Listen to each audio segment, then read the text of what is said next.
Have you ever drank to drown out your feelings or opened the pantry when you were sad? In this episode, we'll talk about how to say goodbye to those old habits that aren't serving you and say hello to the ones that do. Hi, I'm Carly Myers, your friendly stress management expert, and this month we're talking about your physical health.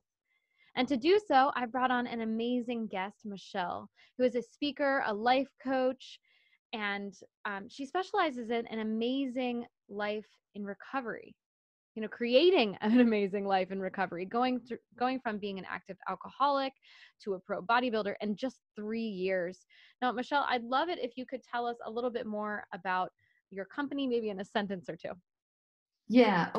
My company is Eau Claire Sober Living, and we are just opening our very first sober home in Eau Claire, Wisconsin. And it's for transition when people are coming out of addiction recovery treatment, and then before they go home. It's like a stopover spot.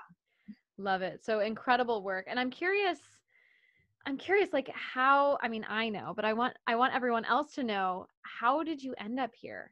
Like how did you end up creating this business and end up a life coach and a speaker and all of it? Absolutely. Well, I'm in recovery myself. Actually, today is my 4-year sober birthday. So What? very excited to be doing this with you today. So yeah, so I have been in recovery for 4 years, and the sober living was so integral to my recovery. It allowed me that space that I needed to be able to just heal longer. It's not something that happens overnight that you become an addict or an alcoholic, and it certainly doesn't heal that quickly either. So that sober living piece to me was a big deal. And then I have been life coaching people and speaking about sobriety and different things. The health, the pro bodybuilding has come out of my sobriety. That was another piece that the physical health helped support me immensely. And so that's been a big topic of mine. And an extra fun bonus was to get to be the pro bodybuilder. I know, it's crazy. It's such a transformation. So I feel like, when we hear the word recovery a lot thrown around, Mhm. I'm recovered. I've been in recovery for, X years. I've just had, but like, what is that? I think the word recovery doesn't just have to apply to, the folks that, are drinking too much or doing all the like the drugs and all the stuff that we think about when we think about recovery. So like, for everyone that's listening at home, I just want to point that out. And I'd be curious, Michelle, like, what is your thought on recovering just as a human, without the labels, without all of that? Yeah, absolutely. For me, the recovery piece, it's a term, but it's really what I've learned is just how to build a life that supports the life that I want. So I've built a lifestyle that supports the life that I want. So there's certain things that I do on a daily basis and weekly basis that helps me to have a life that I love.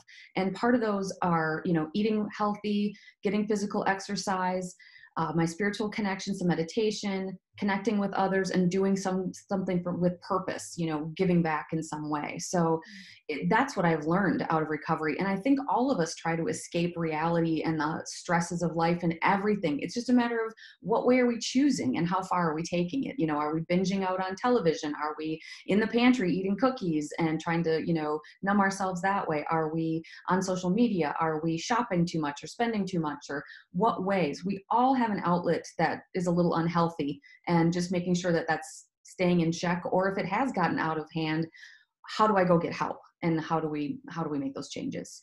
Yeah, it's funny. For some reason, as you were talking, it was like my brain was like, I'm recovering from unhappiness, or like I'm recovering from Mm, negative emotions. Like, it doesn't matter what the, what the the unhealthy quote unquote coping mechanism is.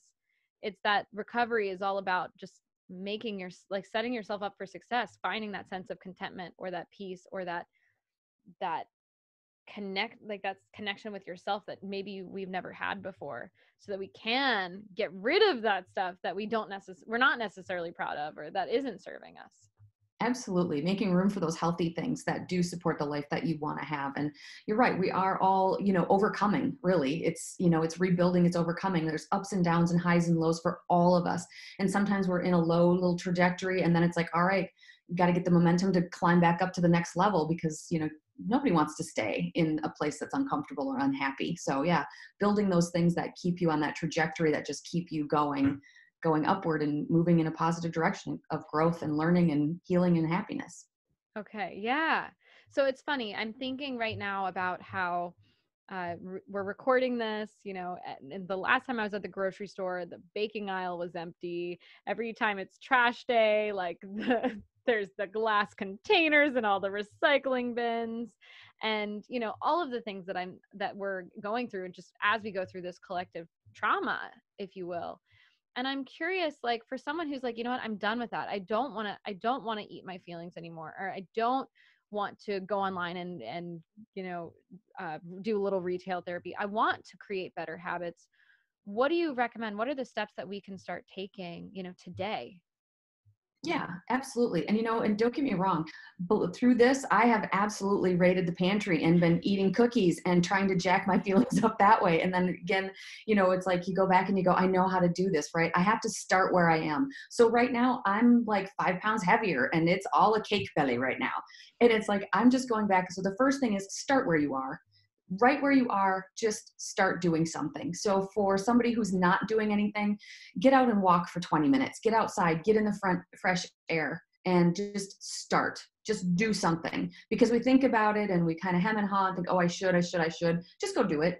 Just Mm-hmm. go and say, I'm going to do this for me. And it's amazing how much better you feel when you just start. Or if you've got somebody who's already committed to a workout routine, maybe you want to take it to the next level. It's like, just go do it. Stop, don't overthink it. Just do it. Just Just do. start. Yeah, it's so funny. I used to have this rule. I don't remember where I heard it, but I heard it from some influential speaker that you don't have to get up and go to the gym and go do all this. Just put your workout clothes on. Just do that. Just put Hmm. on your yoga pants and your sports bra, and just see how you feel from there.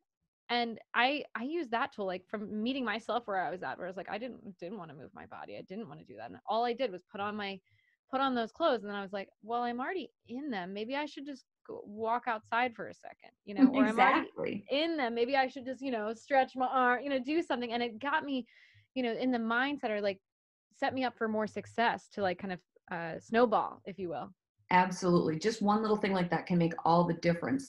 And then the other thing that I found is scheduling that time, just saying, Mm. okay, if my goal is to walk twice a week or 3 times a week, that I do that. And I'm going to do it Monday, Wednesday, and Friday. And I'm going to do it at, 7 o'clock or whatever the time is. If you schedule it, it will be much more likely to happen, Mm. rather than just, oh, I'm thinking about it and that sort of thing. So scheduling it every week, or yeah, however many days you want to do it, and a certain time that you get up in the morning and that's your time, or if it's in the evening, whatever time that is, Mm. that creates the habit. And once the habit is in place, because everything we're doing, our lives are just a series of habits.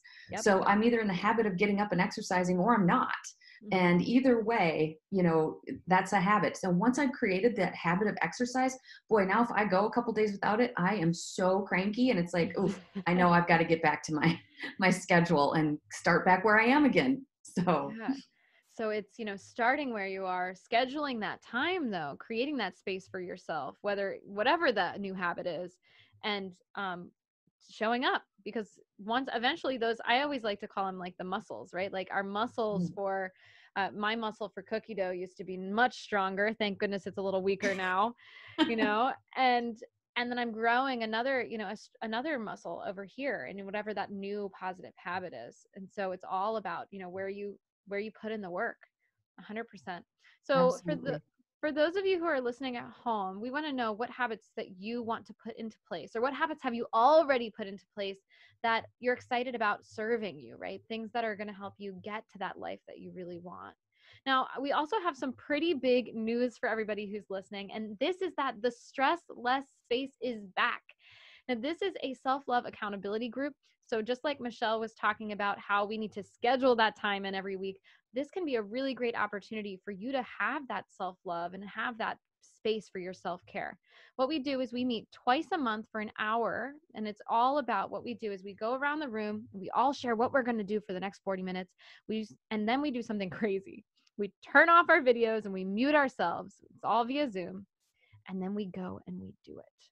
We go and we do it. And then we come back and we share, did we do it? Did we not?